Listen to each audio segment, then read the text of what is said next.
Picture this.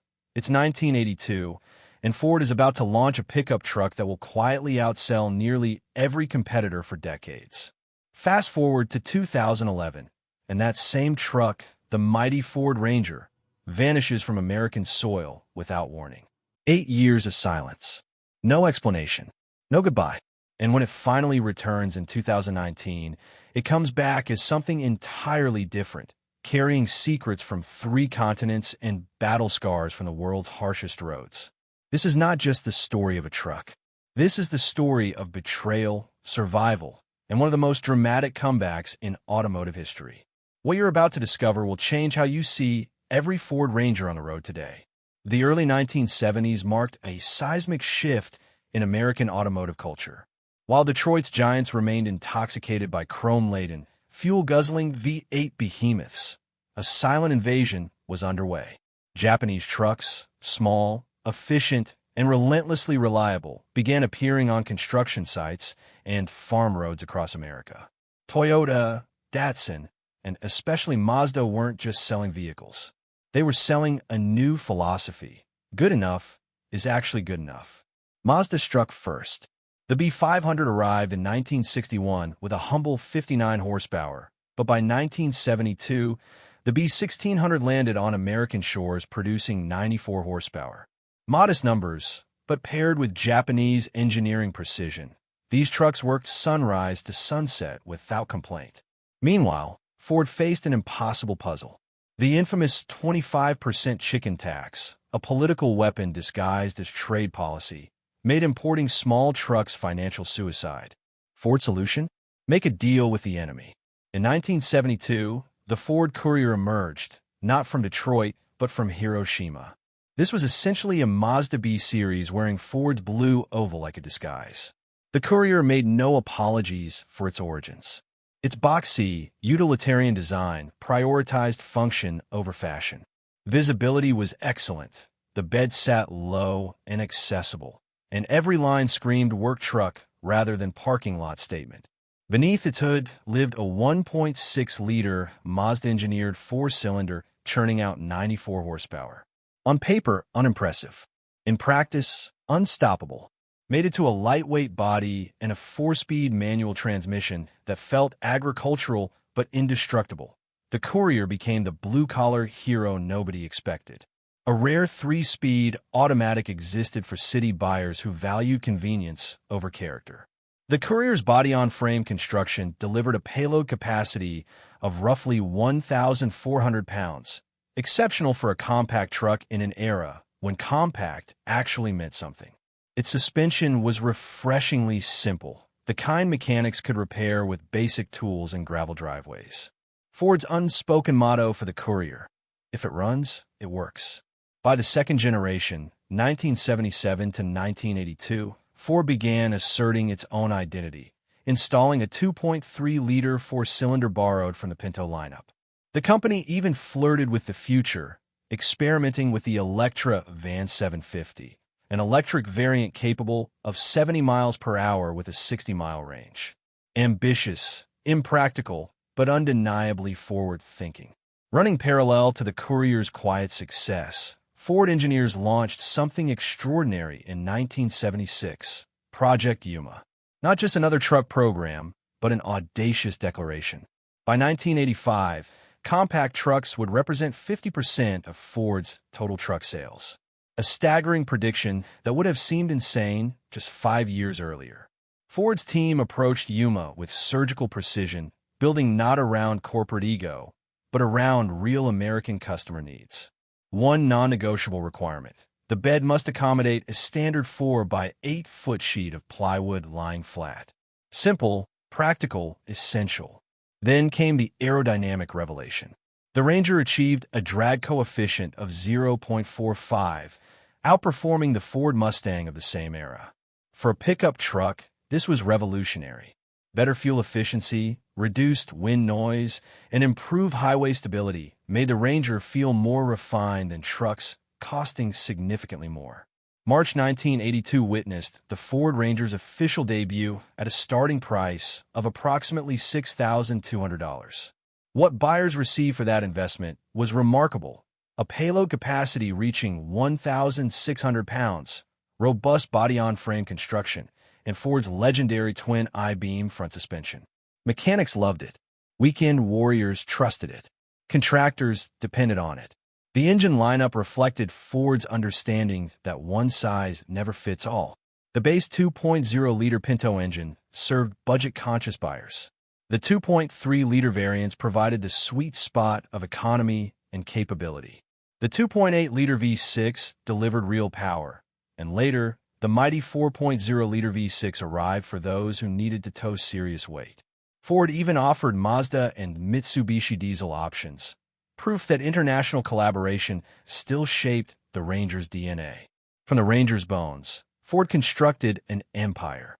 First came the Bronco II in 1983, a compact two-door SUV that translated the Ranger's truck-like honesty into off-road capability. Built on the identical body-on-frame chassis, the Bronco II delivered rugged, unfiltered driving experiences. A part-time four-wheel drive system with low-range transfer case meant serious off-road credentials. The 2.8-liter V6, later upgraded to 2.9 liters, wasn't powerful by sports car standards, but possessed enough torque to navigate terrain where pavement was merely a memory. Hunters, farmers, and outdoor enthusiasts embraced the Bronco II as their vehicle of choice. Then in 1991, Ford dropped a bombshell, the Explorer, essentially a lengthened, refined Ranger chassis wrapped in 4 doors and genuine family comfort. The transformation was comprehensive. Softer seats, superior sound insulation, legitimate rear legroom, and amenities that actually worked. The Explorer didn't just succeed, it redefined an entire market segment. First-year sales hit 250,000 units. Within a few years, the Explorer became the first SUV in history to exceed 400,000 annual sales, dominating the best-selling SUV charts throughout the early 1990s. Meanwhile, the Ranger itself expanded its personality through trim levels ranging from basic S-Work trucks to luxurious XLT models. The most intriguing variant? The Ranger GT, a high-performance anomaly featuring a 2.9-liter V6 producing approximately 140 horsepower, impressive for a compact pickup in its era. Paired with a manual transmission, sport-tuned suspension, and gearing optimized for on-road acceleration, the GT wore bold racing stripes, alloy wheels, and wide tires. Its interior felt more sports car than work truck, capturing the hearts of enthusiasts who wanted performance wrapped in practicality. By 1993, the Ranger entered its second generation with a mission: shed its rough, utilitarian skin and emerge as something genuinely comfortable. This represented the Ranger's first comprehensive evolution, touching every aspect from sheet metal to philosophy. The design language shifted decisively toward 1990s aerodynamic aesthetics. Sharp, boxy edges softened into curves. The windshield rake increased dramatically, cutting wind noise and improving fuel economy. Interior width expanded by approximately 3 inches, a seemingly minor change that dramatically improved comfort and usability for daily drivers. Under the hood, the powertrain hierarchy remained diverse. The 2.3-liter 4-cylinder base engine produced around 98 horsepower for efficiency-focused buyers. The 3.0-liter V6 delivered 140 horsepower as the practical middle ground. Topping the range set the 4.0-liter V6, generating 160 horsepower, smooth, torquey, and particularly popular in mountainous regions where pulling power mattered. This era birthed a cultural icon, the Ranger Splash. Featuring a distinctive step-side bed, vibrant graphics, sport wheels, and a lowered stance, the Splash embodied youthful 1990s energy. This Ranger prioritized style over hauling capacity, becoming a fixture in high school parking lots and beach towns. It proved pickups could express personality without sacrificing capability. Interestingly, the partnership dynamic shifted during this period. Beginning in 1994, instead of Mazda lending platforms to Ford, the Japanese manufacturer began using Ranger architecture to develop its own U.S. market pickup line, a complete reversal of their original relationship. In 1998, the third-generation Ranger arrived, marking both the longest production run in the model's history and its absolute peak in sales and cultural relevance. At first glance, the changes appeared subtle. Beneath that familiar exterior, however, Ford had comprehensively re-engineered the truck for modern demands. Chassis reinforcement focused particularly on the front structure, which adopted box construction for dramatically improved torsional rigidity and load capacity. More significantly, Ford finally retired the twin I-beam front suspension, replacing it with rack and pinion steering. The result? Noticeably sharper steering response and superior highway stability. The cabin transformation targeted family buyers specifically. For the first time, the Super Cab configuration gained rear-hinged access doors, eliminating the awkward climb-through maneuver required by previous generations. A small detail, perhaps, but transformative for actual users with kids, groceries, or tools. The powertrain lineup modernized completely. The 2.3-liter Duratec engine produced approximately 143 horsepower, offering an excellent balance between performance and economy. At the top sat the 4.0-liter V6 SOHC, generating up to 207 horsepower and transforming the Ranger into one of the most powerful compact pickups of the early 2000s. In 2002, Ford introduced the FX4 off-road package, reaffirming the Ranger's dirt road credentials. Bilstein shocks, 31-inch all-terrain tires, underbody skid plates, and a limited slip differential created a machine built for mud, rocks, and trails that existed only on GPS coordinates. The FX4 was serious equipment for serious terrain. But then something changed. After 2004, development momentum vanished. Ford essentially froze the Ranger in time, while competitors evolved, adapted, and innovated.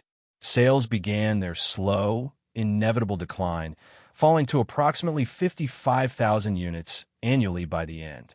The Ranger still sold, still worked, still endured, but it had been abandoned by its own creator.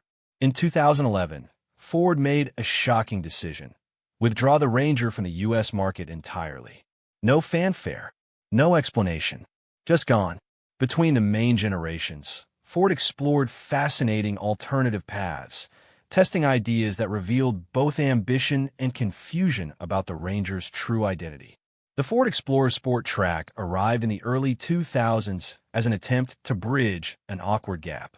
Built on the Explorer platform but featuring a cargo bed, the Sport Track offered 4 proper doors, a spacious rear seat, car-like ride quality, and SUV-level interior refinement. However, this hybrid nature created positioning confusion. Too large to replace the compact Ranger, too small to threaten the F-150. The Sport Track occupied uncomfortable middle ground. Despite this, it demonstrated Ford's early recognition of demand for crew cab versatility, a market segment that wouldn't fully mature for another decade. If the Sport Track represented form experimentation, the Ranger EV was a leap into an alternate future. From 1998 to 2002, Ford quietly produced an electric Ranger, the company's first commercial electric vehicle. Priced at approximately $52,000, astronomical for the era, the Ranger EV produced about 90 horsepower with a driving range between 74 and 110 miles, depending on whether lead-acid or nickel-metal hydride batteries were installed. This wasn't consumer-focused. The Ranger EV primarily served government agencies, utility companies, and municipal fleets. Heavy battery packs compromised performance. Charging infrastructure was essentially non-existent. Charging times tested patience. Yet in retrospect, the Ranger EV stands as clear evidence that Ford was contemplating electrification decades before it became fashionable. The market simply wasn't ready. The greatest what-if in Ranger history remains the SVT Adrenaline. This planned performance variant would have featured a supercharged engine producing up to 390 horsepower, competition-tuned suspension, and aggressively muscular styling.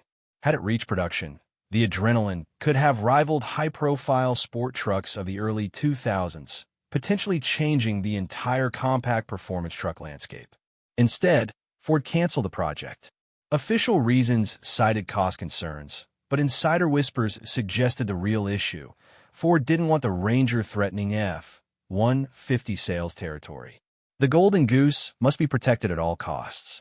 After disappearing from American soil in 2011, the Ranger name could have faded into automotive history alongside countless other discontinued models.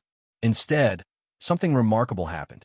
While forgotten at home, the Ranger thrived globally, becoming genuinely successful in Australia, Europe, Africa, and Southeast Asia. The key to this resurrection was the T6 platform, developed by Ford Australia, where pickup trucks aren't lifestyle accessories but essential tools. Australian engineers built the T6 to withstand punishing conditions, desert heat, corrugated dirt roads, massive loads, and distances that would break lesser vehicles.